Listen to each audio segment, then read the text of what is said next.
Hello, Captains! This is Star Trek Online. This is another Starship review, and this is the Temporal Science Vessel Tier 6 Nautilus class.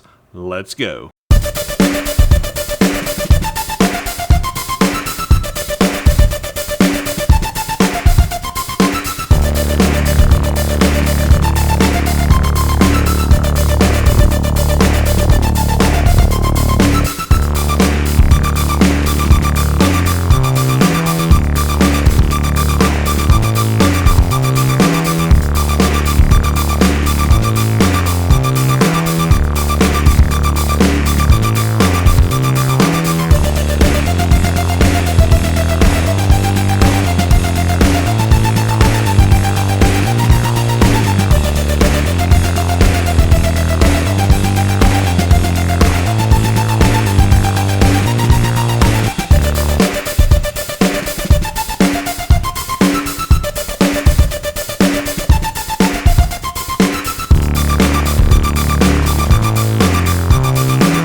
Well, hello there, Captains, and as you saw in the introduction, welcome to my Temporal Science Vessel Tier 6 Nautilus class Starship review.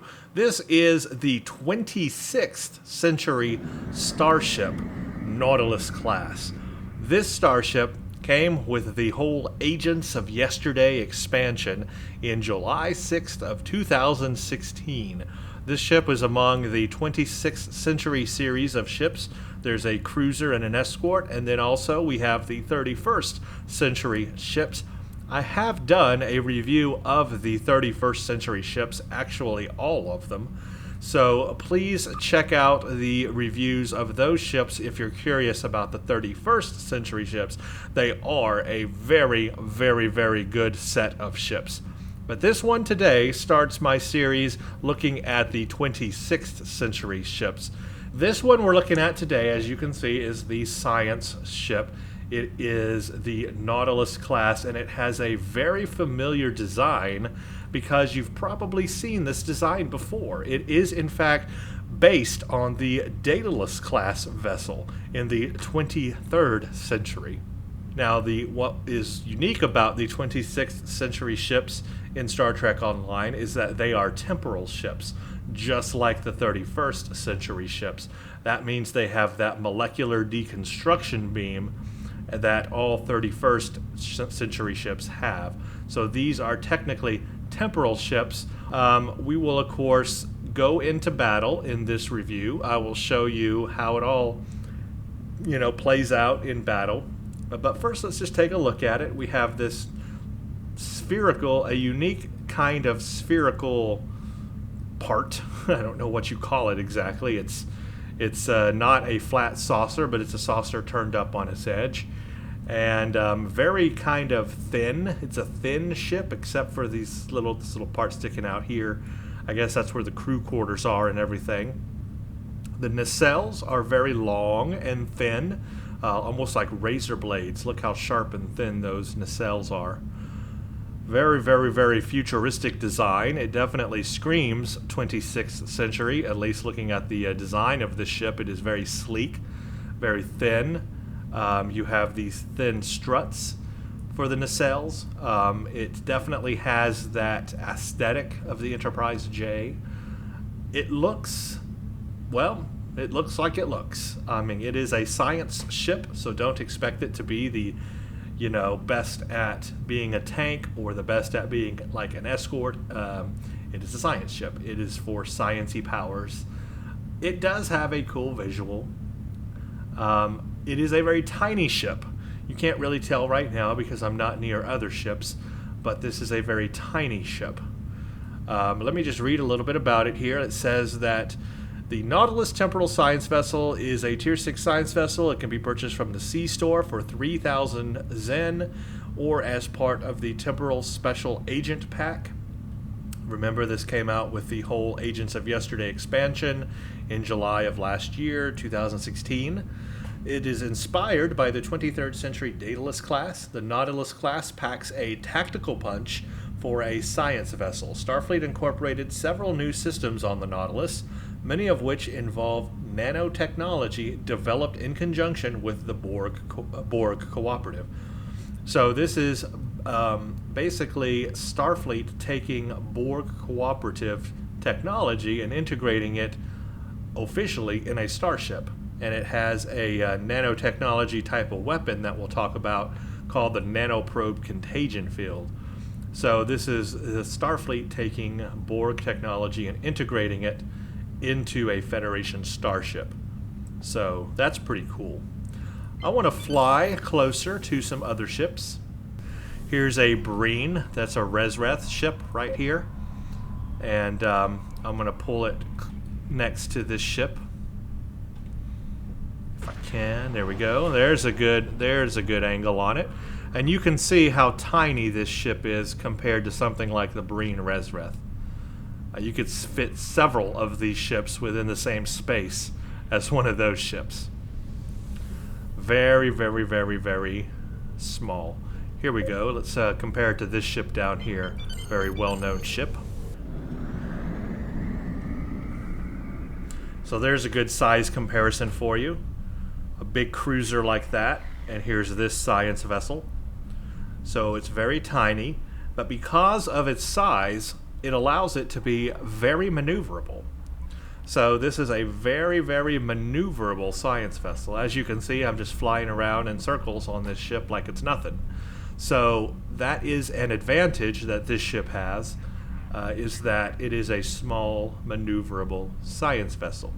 You're going to be able to maneuver fast and also have good power to engines and that type of thing, so you can actually move fast.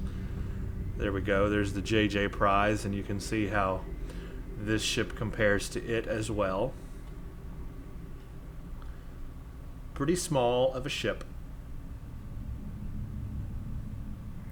So, very maneuverable as a science ship. Let's read about it, and then we'll take a look at my build and all that.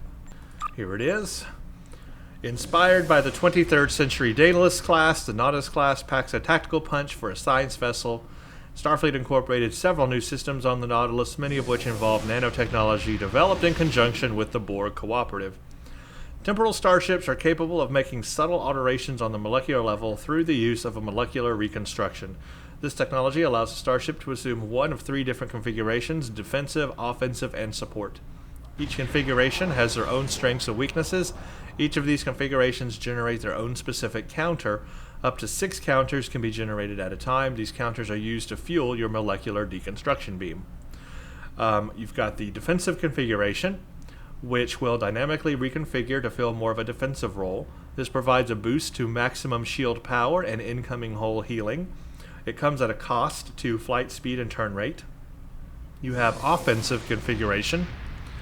It will dynamically reconfigure to fill more of an offensive role. It provides a boost to maximum engine power, speed, and turn, but it comes at a cost of incoming hull healing.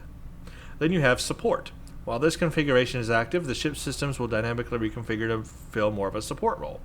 This provides a boost to maximum auxiliary power, control strength, and exotic damage, but it comes at a cost of a reduction to energy weapon damage. Then you have the molecular deconstruction beam itself. Activating this ability requires a total of 6 counters, and once they fill up, it deals physical damage over time and disables the target. In addition to healing your hull over time, this power's damage scales with the number of offensive counters consumed. Its hull healing scales with the number of defensive counters consumed. Lastly, its disable duration scales with the number of support counters consumed. Activating this ability will consume all offensive, defensive, and supportive counters. So that is the unique ability that pretty much all temporal ships have. This starship features a Lieutenant Engineering / Temporal Operative and a Commander Science / Temporal Operative Bridge Officer. So we have Temporal Operative Bridge Officer seating on this starship, plus a Commander Science seating. So it's got that temporal flair to it, that Temporal Bridge Officer flair. The Tier 6 Temporal Science Vessel comes equipped with the Nanoprobe Containment Module. When this ability is activated, your starship will release a swarm of nanoprobes toward the target. The swarm will deal physical damage over time as it slowly eats away at the target hull. Each time the nanoprobe deals damage, there is a chance that it will spread to nearby foes, which will cause the same amount of damage, but for a shorter duration. Targets affected by nanoprobe contagion field also have their weapon damage drastically reduced. So that's a benefit of this. Yes, it's going to do damage to the enemy. Yes, it can spread to other ships, but it's also going to reduce their weapon damage to you, so it's not doing as much damage to you when they fire on you. So there's a lot of benefits of that nanoprobe contagion. The only downside to it is that it takes time to build up its damage. That's the only downside. The console also provides a passive boost to exotic damage and resistance to all damage. It can only be equipped on Temporal Science Vessel variants. After achieving level 5 in your Temporal Science Vessel's Tier 6 Starship Mastery, you will unlock the Improved Polarized Hull Starship trait. While this trait is slotted, activating Polarized Hull will periodically remove movement impairing effects as well as damage over time and hazard effects for the duration of the ability. So basically, it's an improved Polarized Hull. It's going to allow you to remove things like hazard effects while it's going. So it's useful in some cases it's not useful. Plus it's a science ship, so I mean it's more of a that's more of a defensive role than offensive or support role, although you cannot apply Polarized Hull to another player, unfortunately. So it's really more of a defensive thing. Now this has plus 15 power to auxiliary systems and plus 5 to shield power. It has subsystem targeting, because it's a science ship, sensor analysis, a secondary deflector slot, because it's a science ship, molecular reconstruction, the nanoprobe module, and then the 5 masteries, which we'll go over: enhanced particles and advanced shield system, enhanced restorative circuitry, reactive shield technology, and finally improved polarized hull as the starship trait. So that's all the information on the Nautilus class. What a fully featured science ship. Definitely built for science and defense or support. So as you can see, my power levels on my current build, I'm setting 125 weapon, 94 shield, 47 engine, 82 auxiliary, and of course I can buff those higher with my red matter. So what I'm going to do now is show you my build on this ship, just so you know what we're running when we go take this thing into battle. Obviously, the things to focus on are not necessarily my reputation powers or my bridge officer powers, but what you want to focus on are the things like the nanoprobe contagion field, because that's what's unique to the vessel. That's its unique console. And then you want to look at the advanced polarized hull, because that's the starship trait. And that's kind of really it. Everything else is just based on, and the reconstruction beam. Everything else is just based on the specific reputation gear I have chosen on my ship. You can, of course, choose different gear, and whatever you choose is going to give you different powers, right? So that's just based on your bridge officer powers and whatever reputation set you decide to put on your ship. Like if you put Iconian stuff on here, you're not going to have all these temporal powers I have. But because I am trying to keep a theme with this ship, and that theme is a temporal build because it's a temporal ship. The idea and the theme that I went with on this ship is a temporal build. Therefore, I am using the temporal reputation stuff one, the Temporal Defense Initiative. This is the stuff I'm using. I have actually made a video about this reputation in the past and using these abilities on other science ships.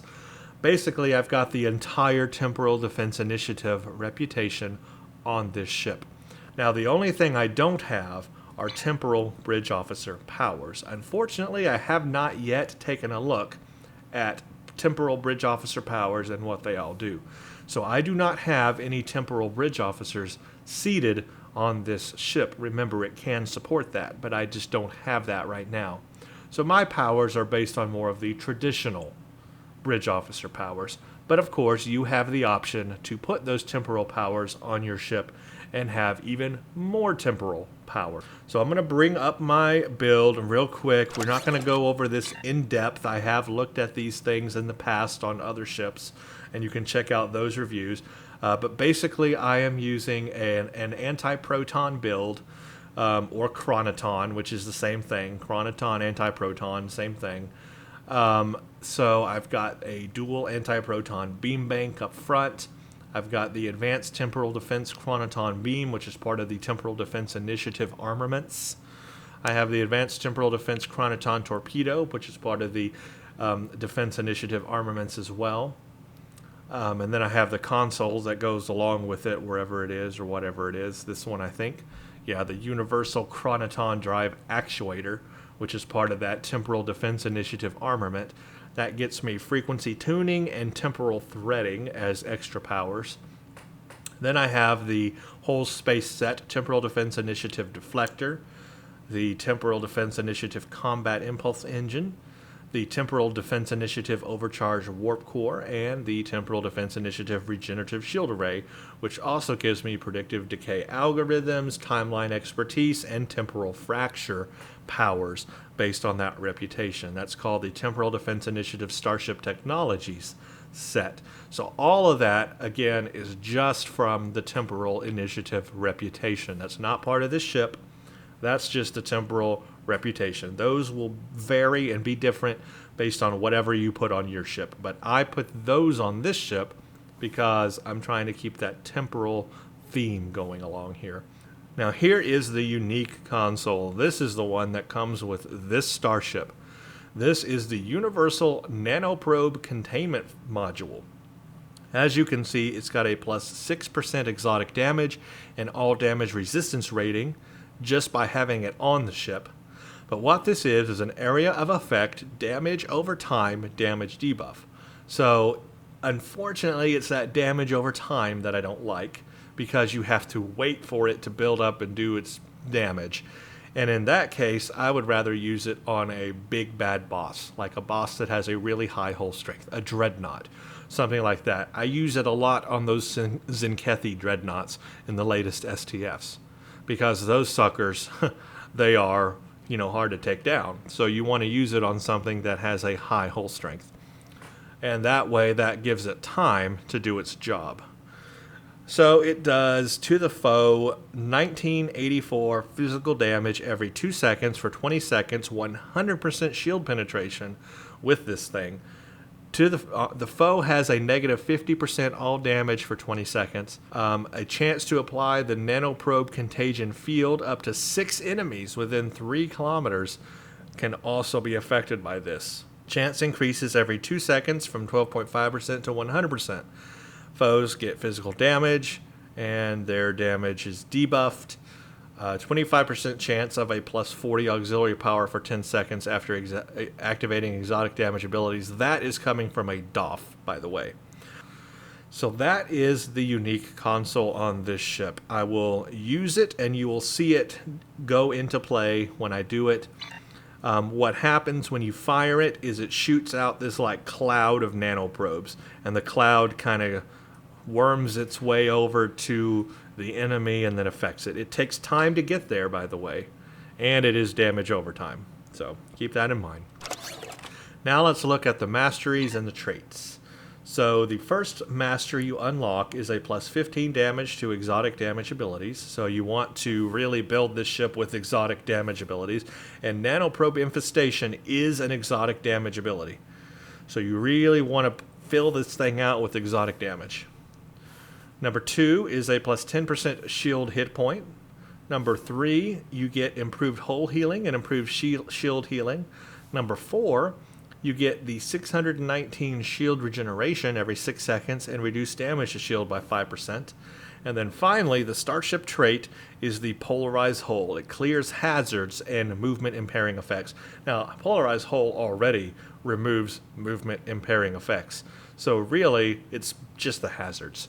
Periodically removes movement impairing effects and periodically removes hazard debuffs every 1 second for 15 seconds. So like, I don't know, like hazard emitters, if they did that on, not hazard emitters, like, I don't know, hazards like fire and plasma and stuff like that, So that's pretty much it. The trait is not that all impressive, to be honest with you. I am not entirely impressed with it. When I first saw that, I was like, oh, really? Is that it? An improved polarized hull? Really? That doesn't really do much for me. Because I can already use hazard emitters to clear my hazard debuffs, and then I would already have Polarized Hull, which natively removes immunity to, tractor beams and stuff like that already. So why do I need an improved Polarized Hull? But that's what I got. And there's not even that much of an effect when you apply it. So here is the improved Polarized Hull. That's what it looks like. Polarized Hull 3 is what I've got going on. Improved Polarized Hull. It's in effect right now. That's what it looks like. That's the improved Polarized. That's the Starship trait, and then it's over. So I don't really find that extremely useful. Just really don't. I wish the Starship trait was something different on this ship. I would not spend money on this ship just to buy that trait. I know a lot of people do that sometimes. They spend the money just to get that trait to put it on other builds, or other starships, but I would not use that on any other starship. I just find that a useless trait. But the Nanoprobe Infestation is pretty cool. So we'll use that. And then because it's a temporal ship, the Molecular Deconstruction Beam is also very cool. So that's what this ship looks like. Now let's go down to ESD, and we're going to take a look and see if we can change anything visually on the ship. I just want to show you if there's anything, you can change around on the ship to make it look unique to yourself. A lot of people like to customize their ships. So let's see what this one is capable of. So this is the Nautilus. This is what we just looked at in space. This is the default view on it. This is what I was showing you in space. So that's what it looks like by default. It is a Type 8 material, is what it's called. This is the Daedalus. So this is what it's based off of. This is the 23rd century Daedalus. So you can see here how simple that design is in the 23rd century and how it does relate to the current Nautilus. The Nautilus is bigger, definitely bigger, but not hugely bigger. The nacelles are definitely bigger on it. So you can see the difference there between that. Now you can use this template if you want. You can actually fly it looking like this and still have all the same powers and tier 6 abilities that you would have. Nothing changes. You would just look like this. You could trick people that way. If you fly into an STF, they're like, oh gosh, he's just got an old 23rd century ship. But really, you've got a current tier 6 ship. It just looks like that. So you could do that. The other things you can change on this, you cannot change windows. It has what's called a universe bridge. We will take a look at that. So it is a unique bridge. It's called Universe Bridge. We have the materials here. Type 8 is what it's based on. But here's what it looks like with the other materials on it. So these materials can definitely make it look different.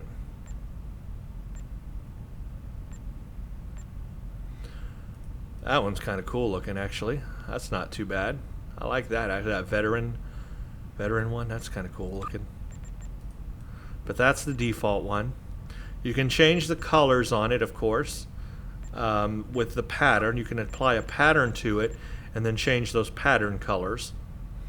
You can only change it between the Daedalus or the Nautilus, however. There are no other style things that you can change it between. So it's kind of limited. It's just basically textures or pattern colors that you can change on it. Textures and pattern colors. I wish we could like customize parts on it, but it does not have that ability, so we are not going to be able to do that.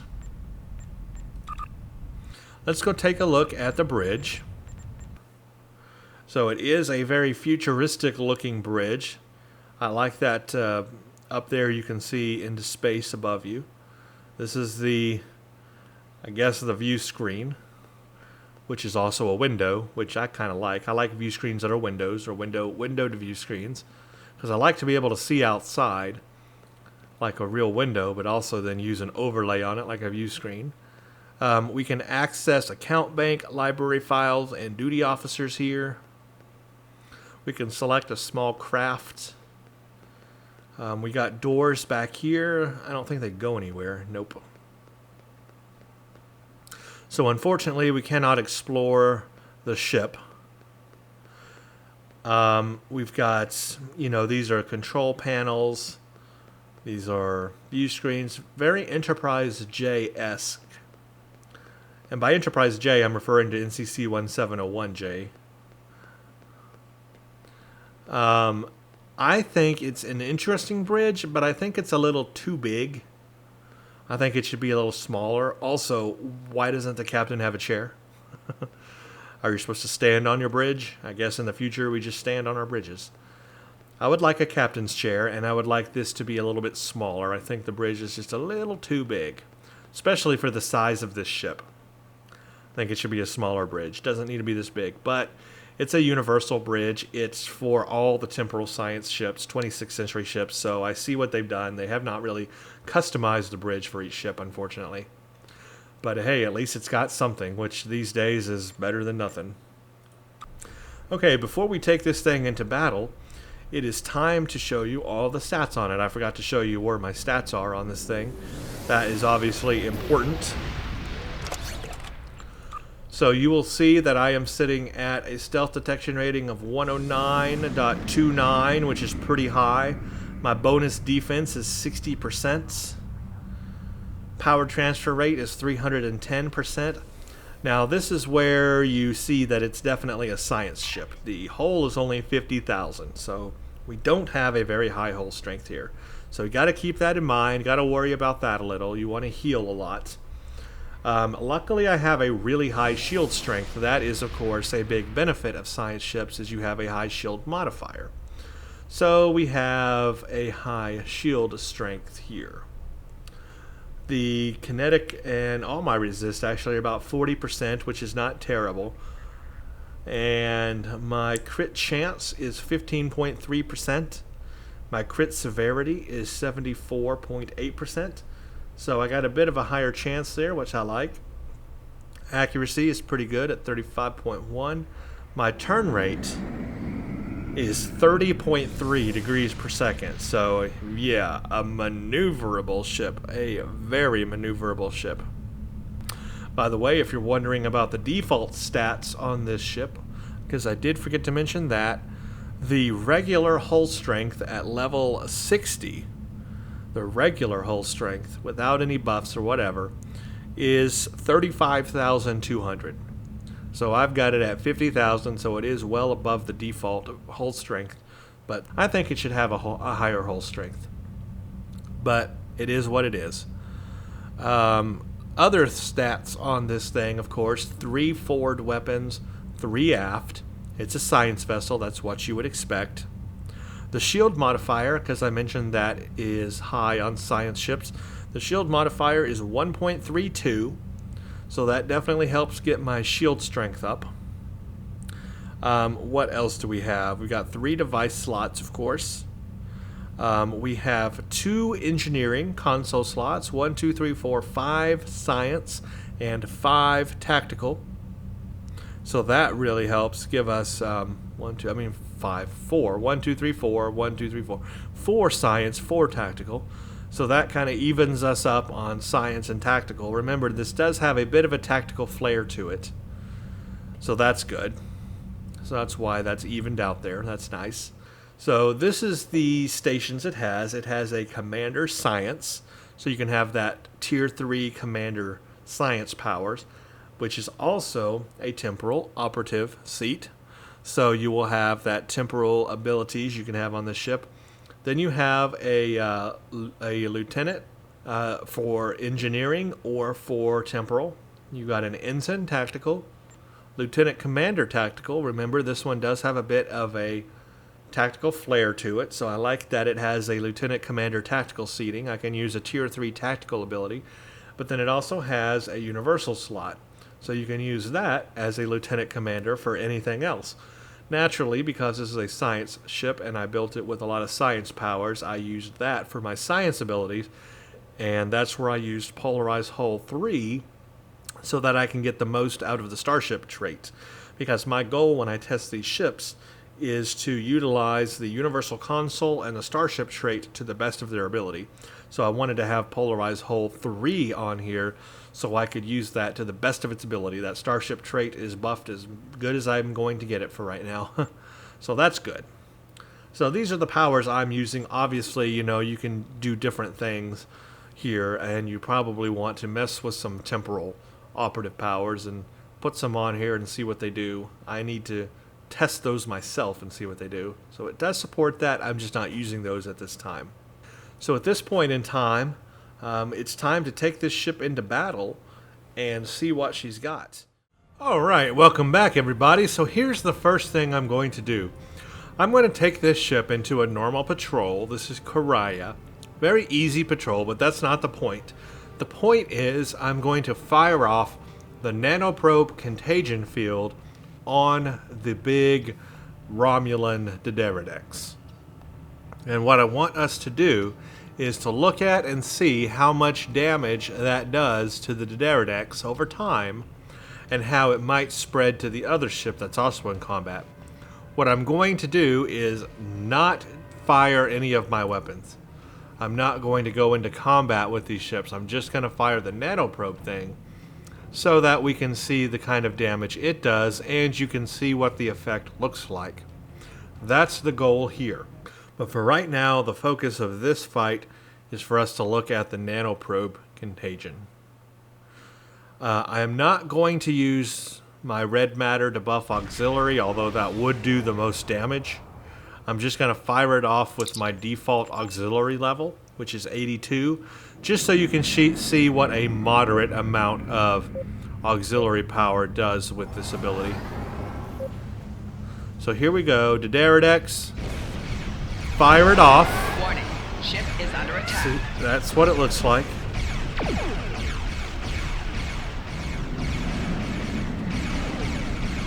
It has now infected the Diderodex. You can see what it looks like. That's the visual of it. Look at the damage it's doing to it. It has infected the other ship. It has infected the other ship. Check that out. And it's doing damage over time to both ships.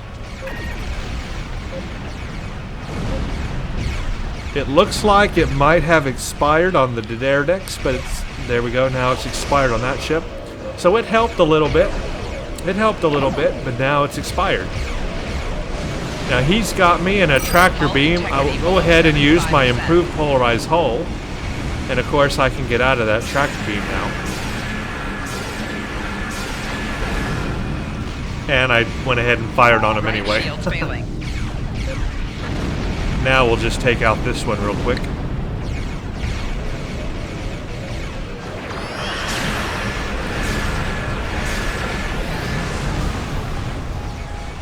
So I do have plasma damage here, but it's on cooldown, so I can't use it right now, and now it's over. So that was the containment field. Let's pull out of here real quick. That little demonstration right there was just for the contagion field, nanoprobe contagion field. So you saw how that worked. It shot out a cloud of nanoprobes that flies toward the enemy, kind of slow, takes time to get there.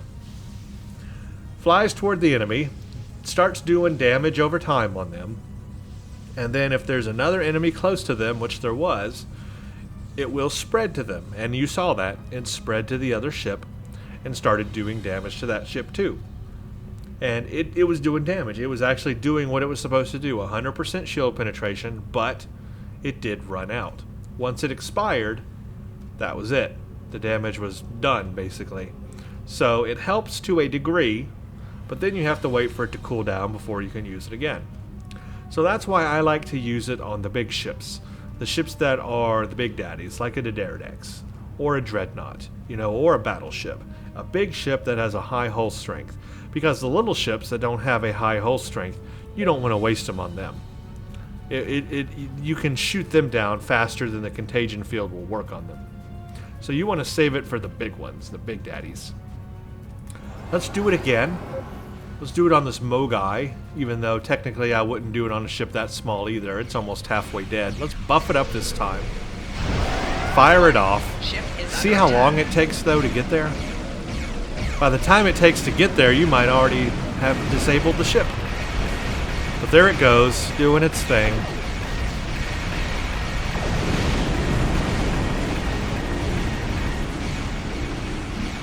Ooh, look at it spread. Look at it spreading to the other ships. That was cool. That was very cool.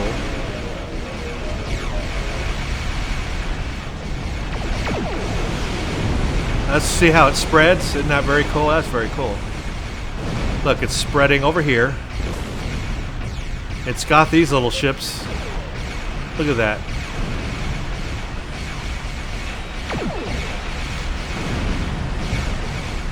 And then it's done. But see, it didn't kill that Mogai. Look at that.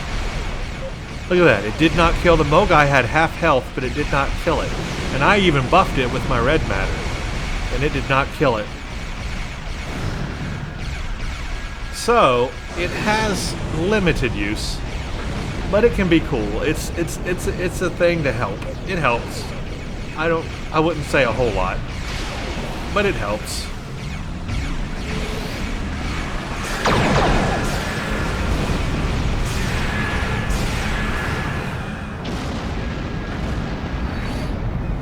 So that's the field. That is the contagion field. So we looked at that. That's it. That's what it does, folks. That's how it works. So the next thing really is just the polarized hull. And I need a hazard effect on my ship for that to show something. So let's see if I can take some damage here from one of these ships, some plasma damage. And then I can use polarized hull for you guys. I need a torpedo to hit me. I need a plasma torpedo to hit me. There comes one right there. Okay, and I'm being held by a tractor beam at the same time. Let's get hit by that torpedo so I can get some plasma damage on me. Oh, come on, it totally missed me. Oh, you're stupid. Oh, man. You're so stupid, Romulans. Can't you hit me with a torpedo? Oh, I want a plasma torpedo. Why can't I ever get one when I want one? There we go. I got plasma damage now. So polarized hull, plasma damage disappears. That's what I wanted to see right there. So that's pretty much it. But I could do the same thing with hazard emitters. So what do I need that for?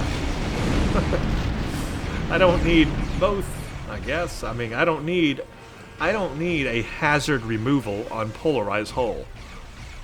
I mean, it's good to get away from tractor beams, but I already use hazard emitters to get rid of hazards. So it has a limited use, too. Let's pull away from this. Let's get out of all that. So far, we've looked at the two unique things on this ship. We've looked at the nanoprobe contagion field.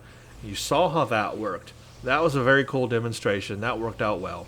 You saw how it went on to other ships and did damage, and how it does damage to ships. And then we looked at the polarized hull. It did what it said. It gets us out of tractor beams, which it already did anyway. But now it has this hazard removal thing, so we can get rid of things like plasma damage.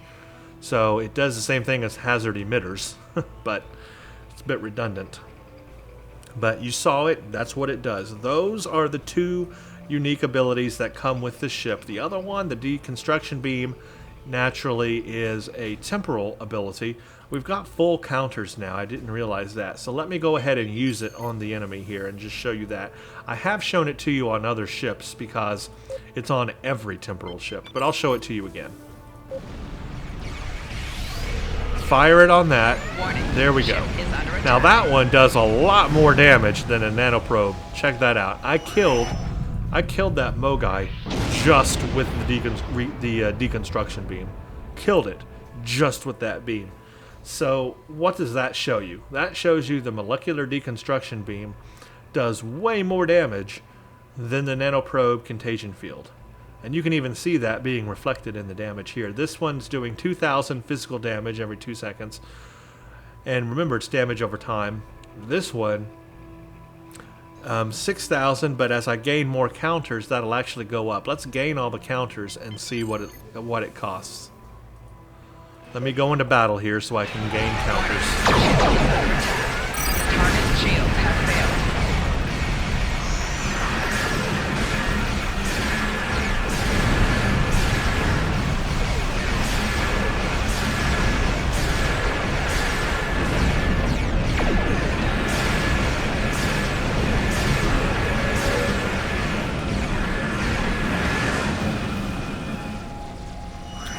Not all the way there yet, but you can see how it's gaining physical damage. This one does just a way more amount of damage. Ship is under attack. Target shield has failed. There we go. We're maxed out. Almost 10,000. It's at 9.3. Wow.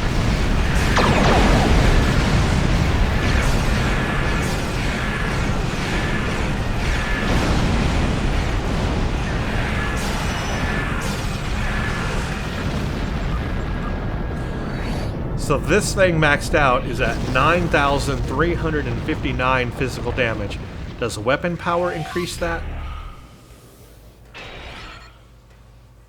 Weapon power does increase that a little bit. 9,449. So, yeah, weapon power does help that out.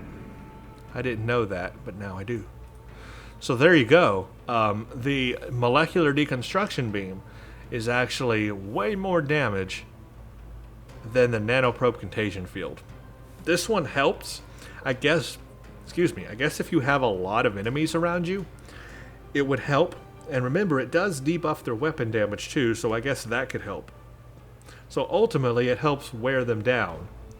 But for a single target, the molecular deconstruction beam is still king of the hill. This thing is still doing a lot more damage to a single target than the nanoprobe contagion field. Both of them are physical damage. So I guess it's cool having two physical damage weapons on the ship that you can fire independently. So that's pretty cool.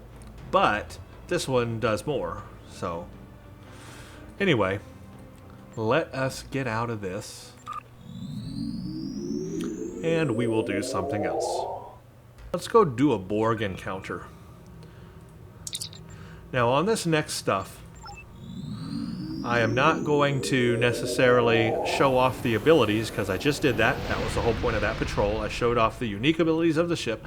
Now this is just for me to go into battle and use my abilities, all of them, and just show you what this ship can do all together with all my temporal powers I'm using, my temporal reputation powers and all that. Everything together. We're just going to go into battle and use it all. So that's the goal here. I'll do a Borg invasion. We'll do probably do a Tholian red alert. Probably do an STF or something. Maybe the a Zenkethi thing. From this time forward, your culture will adapt to service ours. Now I am going to save the nanoprobe contagion field for the big boss at the end.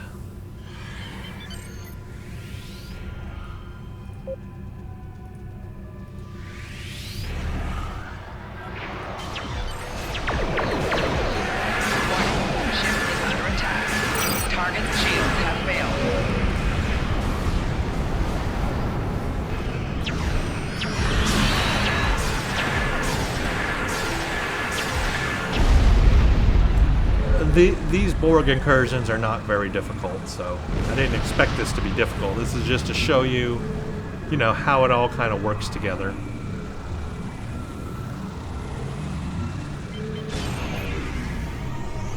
Again, I'm going to save the nanoprobe infestation and the molecular deconstruction beam for the big boss at the end.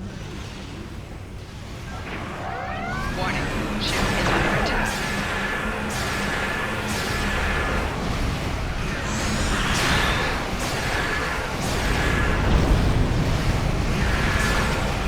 Target's shield has failed. You will lower your shields and prepare to be boarded. So their polarized hull helped me there. I was taking some plasma damage, so that helped. 0047. 4 of 10. Engaging now. Where are you?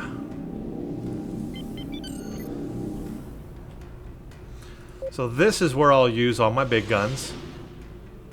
Although this will probably go down really fast anyway. Warning, ship is under attack. We are Borg. Surrender your vessel and prepare for assimilation. Yeah, that was over real fast. That definitely was not much of a challenge. But there you go. Anyway, that's some combat. That's the a Borg red alert. These are not difficult, but kind of shows off the abilities on the ship there. I don't think, obviously, my nanoprobe contagion did not get to do its whole thing there because that thing just went down too fast. But the molecular deconstruction beam I did use, and that probably did do a lot of damage up front. Now, I got 2-minute cooldown on the nanoprobe contagion field. I guess by the time I get to the 2 big dreadnoughts, tarantulas, that'll probably be cooled down. So I'll go ahead and go to the Tholians, and let's do a Tholian. Okay, join Tholian red alert. And yeah, that'll be cooled down in no time. So a couple of minute cooldown for the nanoprobe thing, and then of course, there we go. And then of course this one just works once you build up the counters, and then the polarized whole thing, that's there too. Let's go. And my temporal powers are cooling down as well.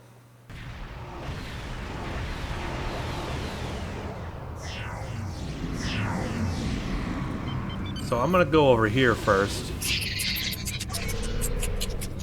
And I'm gonna grab these Warning, people. ship is under attack.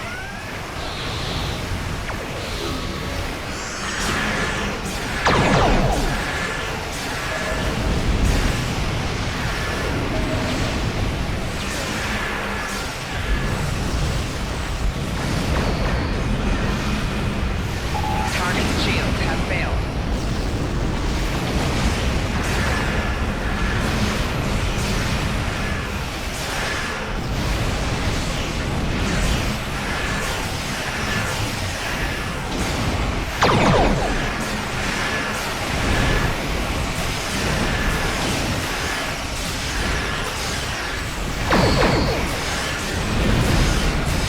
Target's shields have failed.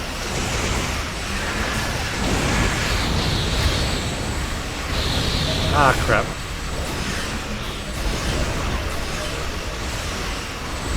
Hull integrity below 75. I'm in like several webs. Right shield failing. There we go.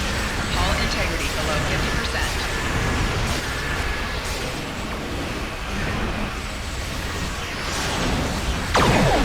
Oh, I got those big ships on me, that's why.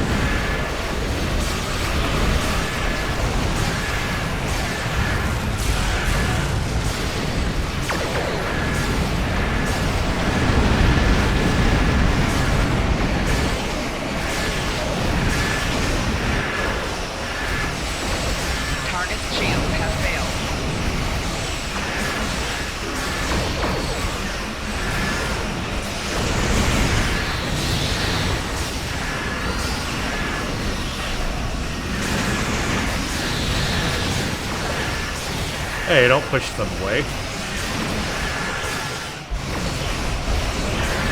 Stop pushing them away. I hate it when people do that. They use their...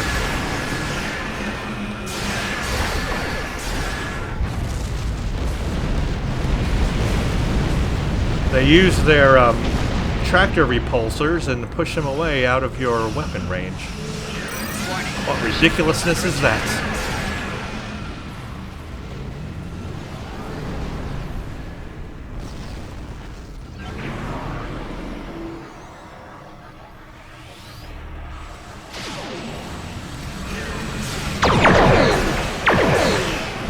Target's shields have failed.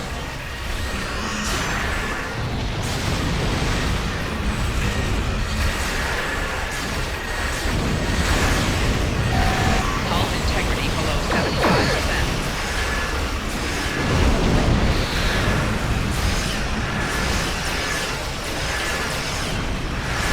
Molecular deconstruction beam, that does a lot of damage. Check that out. Killed that recluse very quickly with that.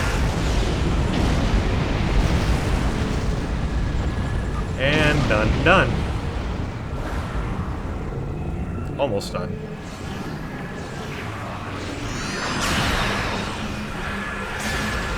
And done. Target's shields have failed. Up.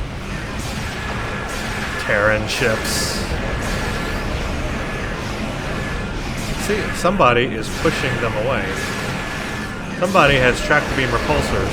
Stop! It's that guy. That dude.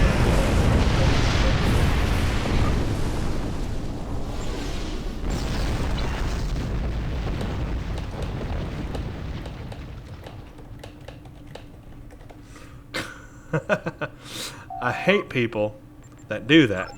It is a pet peeve of mine. I'm sorry if you got if one of you do this in battle. You probably do, but let me tell you, when you use your tractor beam repulsors and you're pushing the enemy out of range of my weapons, so I have to use my evasive maneuver to go catch up with it to kill it because you've pushed it far away from me. How are you helping? Yeah, heal me. Don't push the enemy away. The only STF where it is a really good idea to push the enemy away is in, well, the two STFs are in the two new Zenkethi STFs. You can push the enemies away from the stations, that helps, or away from the Jupiter, that helps. Or if you can push the enemies away from a station in the Zenkethi front where you have to blow them up, that helps too.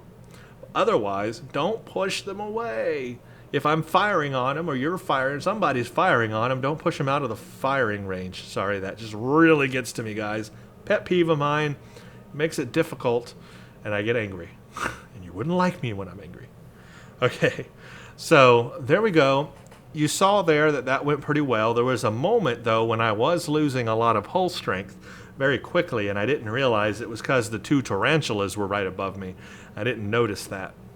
So that's one thing that you have to watch out for with this ship. Because of the hull strength on it being so low, you have to watch out for the big ships, you know, pounding on you like that. And I didn't see that, so I was losing a lot of hull strength. Now, luckily, because I'm a science character with all my abilities, I have a lot of healing abilities, and it really helped out. The next thing I want to do is a Zenkethi. Let's do the Zenkethi STFs. And let's do... This is gonna be crazy, guys. We're gonna pug the Zenkethi front. Now, this is just normal. This is not advanced or elite. Doing that for a reason, and that's because sometimes these things. Okay, heck, no. Let's throw caution to the wind. Let's do it. Throw caution to the wind. We're gonna do it. We're gonna do the Zenkethi front advanced, and we're gonna pug it. That's it. We're doing it. This is either going to go really good or really bad. If this goes really bad, you're not going to see this video because I'm going to remove it and record a different one. But we will see. If you see this video, then it went well. We're doing it. The Zenkethi front advanced pug. Man, all kinds of courage today. All kinds of courage. This is a courageous move, folks. A courageous move. But we're going to do it. This will be a good test of this ship. What the goal is here is obviously to take out these ships that have the bombs in them, take over the bombs, and then go blow up the stations. Time for battle is... And we don't even have... Okay, there we go. I was like, oh, we don't even have a full team, but we do. Hi. Good luck. Play well. Or die. So here we go. Our little tiny science vessel, 26th century little tiny science vessel. Look how small it is compared to that. Look how small it is. And we're taking on the Zenkethi with this thing. Oh gosh. In an advanced STF, no less. In a pug, no less. You have a bomb? Yes, you do. Warning. Take out the Ship cruiser is under first. attack.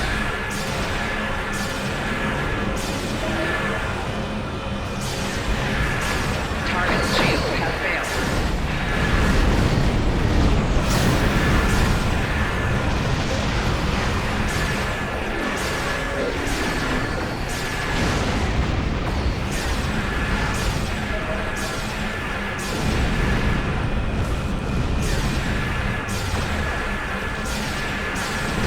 Teammate has captured a bomb.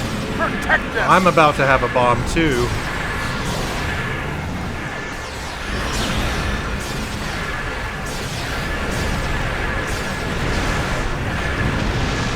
Got a bomb. Now Okay. destroy one of their bases. I've got one of the bombs. I'm gonna use my sciencey cloaky thing. Kapla!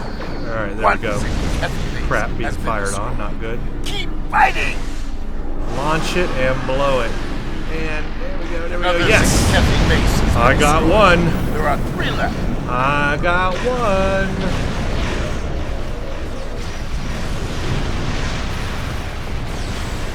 Okay, let's get this battleship. Again, take out the cruiser first. Well, actually, that cruiser is leaving. Ship is under attack. Nope, it's buffing its shield. Take out the cruiser first, then.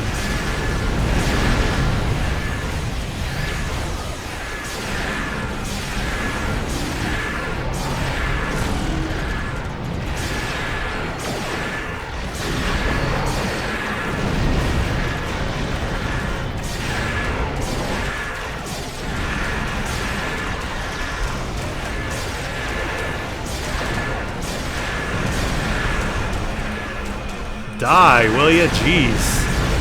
This thing will not die.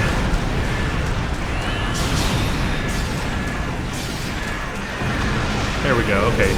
Now it's time for you to go bye-bye. Your teammate has captured a bomb. Protect them. No, I pulled in another battleship. Crap. I'm gonna use my contagion field now. It should be cooled down by the time I get to the dreadnought.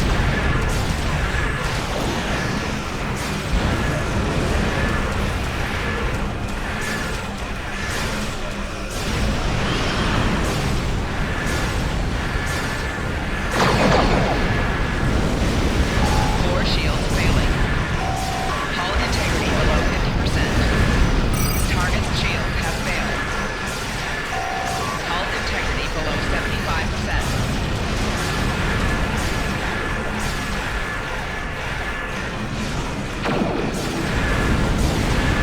Alright, we almost got that one down. Well fought. Only 2 Zenkethi bases remain. Core shields failing.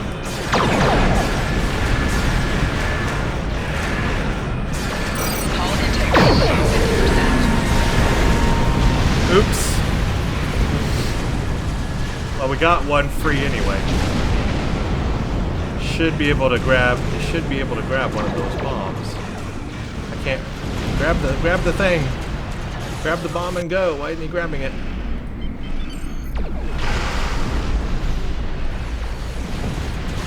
Why didn't he grab the bomb? He had the chance.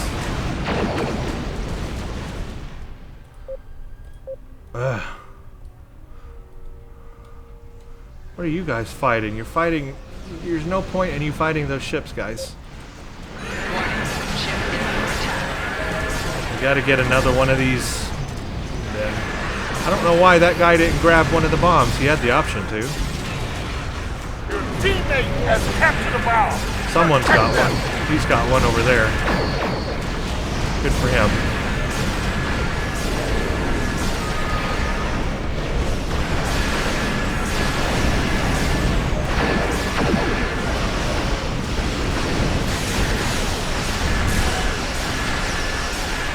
Oh, we got way too many battleships here.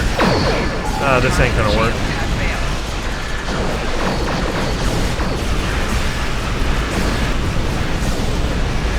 Hey, there's way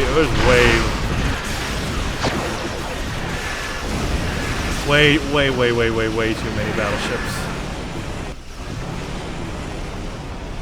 And I don't even think any of those have a bomb on them. Okay, there is one, yeah. I just don't know why that guy didn't grab the thing when he had the chance. That makes me angry. Target shields have failed.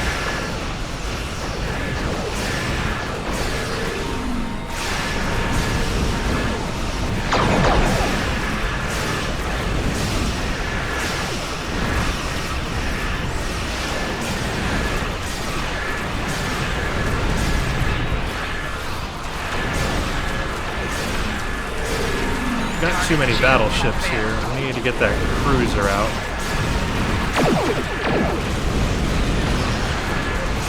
Need to get the other cruiser out first.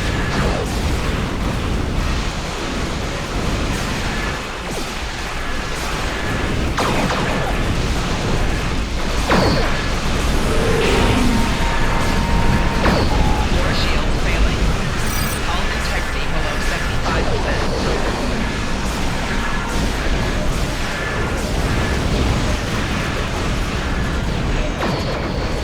Teammate has captured a bomb. Protect them.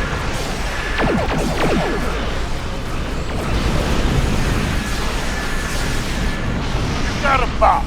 Now destroy one of the Okay, I bases. got a bomb. Let's take it. Looks like he's going over there. Let's go engine power.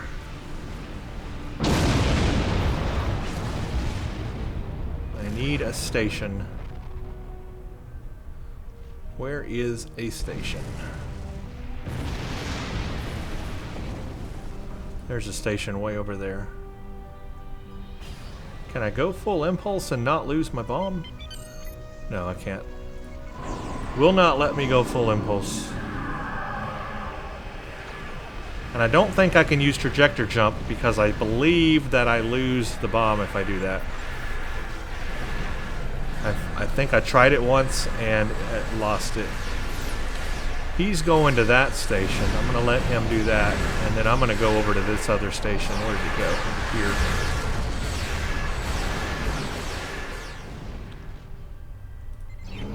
Your teammate has captured a bomb. Protect them. And this one should go. There we go. Only all three can be bases destroyed. There's a dreadnought on an attack vector. Of course there is.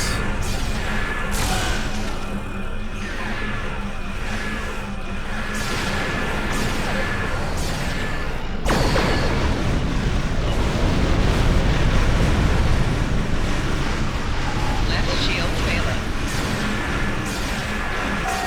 Hull integrity below 75. Hull integrity below 50%.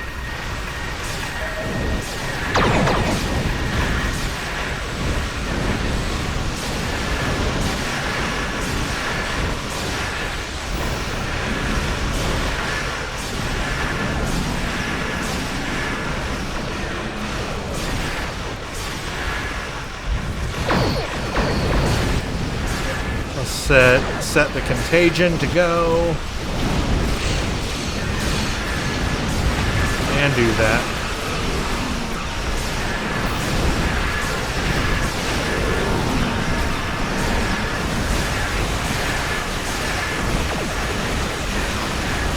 Oh my god, I was still on engine power.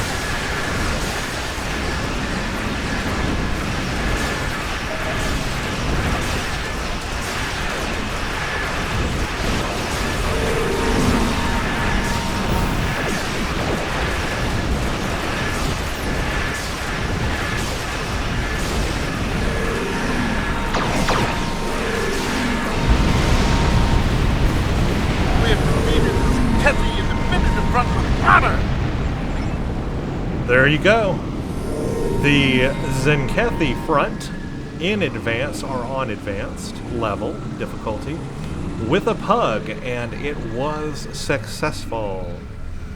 I probably would be trying my luck if I tried to do elite, so I'm not going to do an elite pug.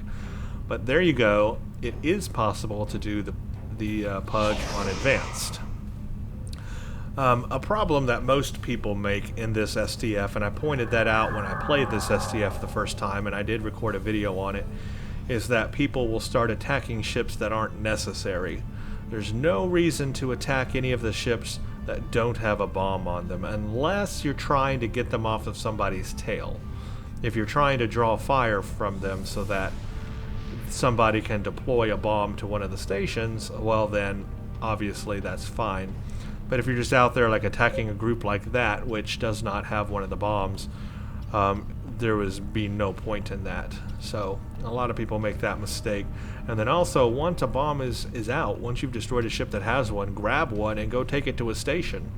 I got a little frustrated because one of the guys here in that Enterprise, he was JJ Price ship.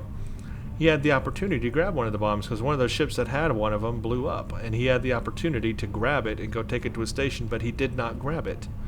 He instead left it, and it was just there. Maybe he was trying to defend this station, I don't know, but point is, if you can get those things to the stations to destroy them fast enough, you don't have to worry about protecting this station. If you can just destroy all 5 stations very quickly, then you can destroy them before this thing takes a lot of damage, and then this thing's over real quick and you don't have to worry about a whole lot. That's kind of the goal there. But anyway, all of that aside, that is of course strategy on playing this SDF, but all of that aside, this ship held up quite well in that. Obviously with advanced, it takes a lot more firepower to take out the enemy because they have a higher hull strength, and also they do more damage to you. So with my low hull strength, I had to heal quite a bit, but because I was able to do that, I was able to stay alive and do what I needed to do in the SDF and succeed. And being it a small maneuverable ship made it a good ship to go do the taking the bombs to the stations, because I could pick one up and quickly get to a station and deploy it. One ability that will help in this STF if you have it is the science ability you can get called Quantum Singularity Manipulation, because it allows you to cloak your ship for a few seconds. And if you can get that power, it's a reputation power is all it is. So if you can get that power, you can have it as an active power, and then you can cloak when you're near those stations to deploy your bomb and they won't fire on you. So that's a little trick there. That will help you in that STF. Quantum Singularity Manipulation. Anyway, anybody can get that power. It's part of the Romulan reputation, I believe. So check that out. But anyway, this little ship did quite well in that STF. That's one of the newest STFs in the game. Quite difficult. It can take a lot of pounding. I'm not going to do gravity well. I thought about doing that STF, but that one goes on for very long, and I actually already have a playthrough of that one with this ship, actually, if you want to check that out. There's a video on my channel of me playing that STF, and I believe I used this ship in it. If not, I use another ship, but it's basically with this ship, you want to put it on engine power and go move those particles to the Jupiter as quickly as possible. And with this ship, you can do that pretty easy. And you can stay alive pretty easy as well with all the healing. But there you go. I've done a lot of combat here with this ship. And now you've seen it in the various things. You've seen it in combat. You've seen how it works, how all the powers work together. I believe that it is a decent science ship. Is it the best science ship? No. Is it a decent one? Yes. The nanoprobe contagion field is semi-useful. It does help when you have like a dreadnought there. In that last Zenkethi front, at the end of that, we had a dreadnought and a bunch of other ships around it. So deploying it can help wear them down a little bit. So it's useful there. But the temporal deconstruction molecular beam is actually more powerful. The trait, the Starship trait Enhanced Polarized Hull, is quite useless, I believe. I wish there was a better Starship trait on this ship. Don't quite like it. It's not that useful to me.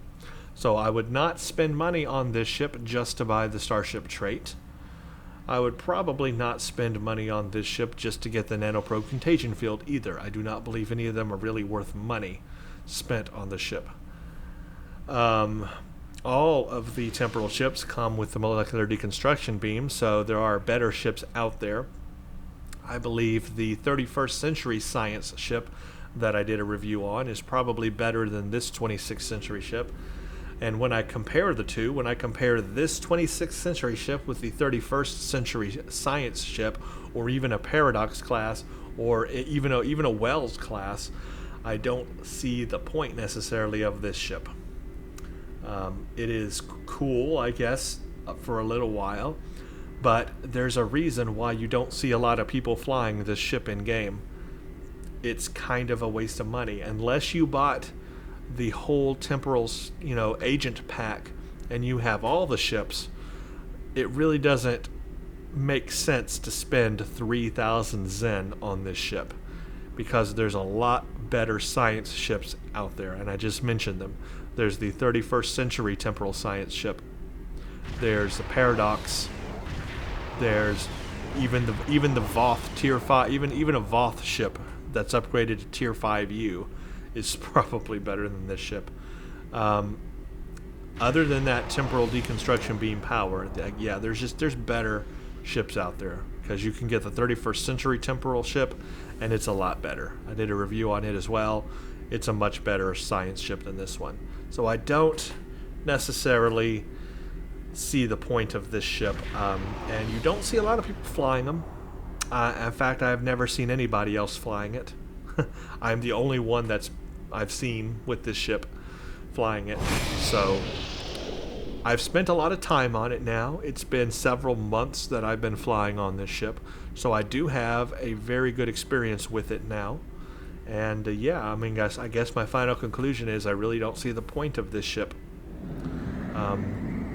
because there are better science ships out there. I would not spend my money on this ship if I had a choice. If I were just going to buy one science ship, this would not be the one science ship I would buy. Honestly, it just would not be. So that's kind of my final conclusion on it. It's a so-so ship, kind of okay.